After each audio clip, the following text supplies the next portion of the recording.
CGTN Radio. Hear the difference.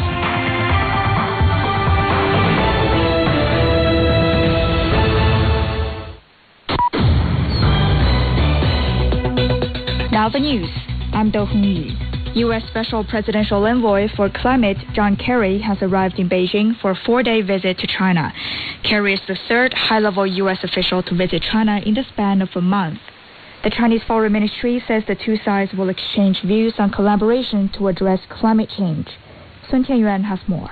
U.S. Climate Envoy John Kerry is due to meet with his Chinese counterpart Xie Zhenhua during the visit to Beijing, and the two are expected to focus on talks on enhancing climate cooperation and addressing issues on clean energy.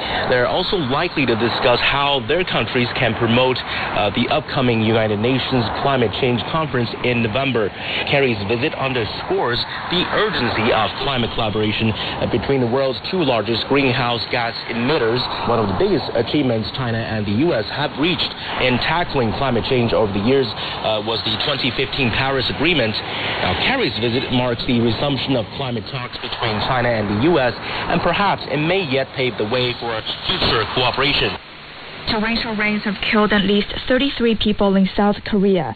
Authorities said flooding, housing collapses, and landslides increased the casualties across the country.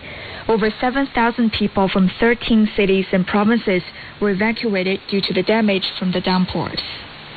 Russian President Vladimir Putin has spoken with his South African counterpart Cyril Ramaphosa over the phone. The two leaders discussed issues including an African peace deal for Ukraine. Ramaphosa briefed Putin about preparations for the upcoming BRICS summit in South Africa and the Russia-Africa summit in St. Petersburg. They also talked about the extension of the Black Sea Grain Deal, which is due to expire on Monday. Dasha Chernysova brings more details about the prospect of the deal. The Black Sea Grain Deal hasn't had much impact on Russia or its farmers. One of Moscow's key complaints is that the grain deal had been implemented so unfairly, it made no difference to Russian exporters. The Kremlin claims the part of the deal relating to Ukrainian agricultural exports serves only commercial interests, and the part relating to facilitating Russian agricultural exports has seen zero progress. Russian officials have said that contrary to the noble goals of the deal to supply the poorest countries in need, the main beneficiary of the deal was the European Union, while Brussels claims 57% of the grain went to developing countries. Moscow also complained about Ukraine's use of the grain deal's sea corridors to launch marine drones. The destruction of the Telyati-Odessa ammonia pipeline was seen as yet more proof that the West was not interested in the deal's extension. German Chancellor Olaf Scholz says his country will provide Ukraine with more arms supplies. He says the weapons aid is expected to total around 17 billion euros from the beginning of the conflict last year until 2027. Berlin has confirmed the transfer of a new aid package worth about 600 million euros, including 2 launchers for the Patriot air defense system and 25 Leopard 1 tanks. The United Nations Humanitarian Agency says violent clashes in Sudan have forced nearly 170,000 people into South Sudan. The UN Office for the Coordination of Humanitarian Affairs says individuals from over 38,000 households have arrived in South Sudan since the beginning of the crisis.